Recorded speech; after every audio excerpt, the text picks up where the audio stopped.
Это видео для тех, кому сложно дается внедрение новых привычек. Смотрите это видео до конца, если хотите, чтобы изменения происходили проще. Внедрение новой привычки– это выбор делать что-то по-новому. Каждый день мы делаем сотню выборов, что съесть, как провести время, на чем сосредоточиться.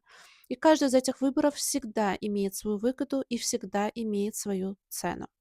Причем что-то из этого сиюминутное, а что-то долгосрочное.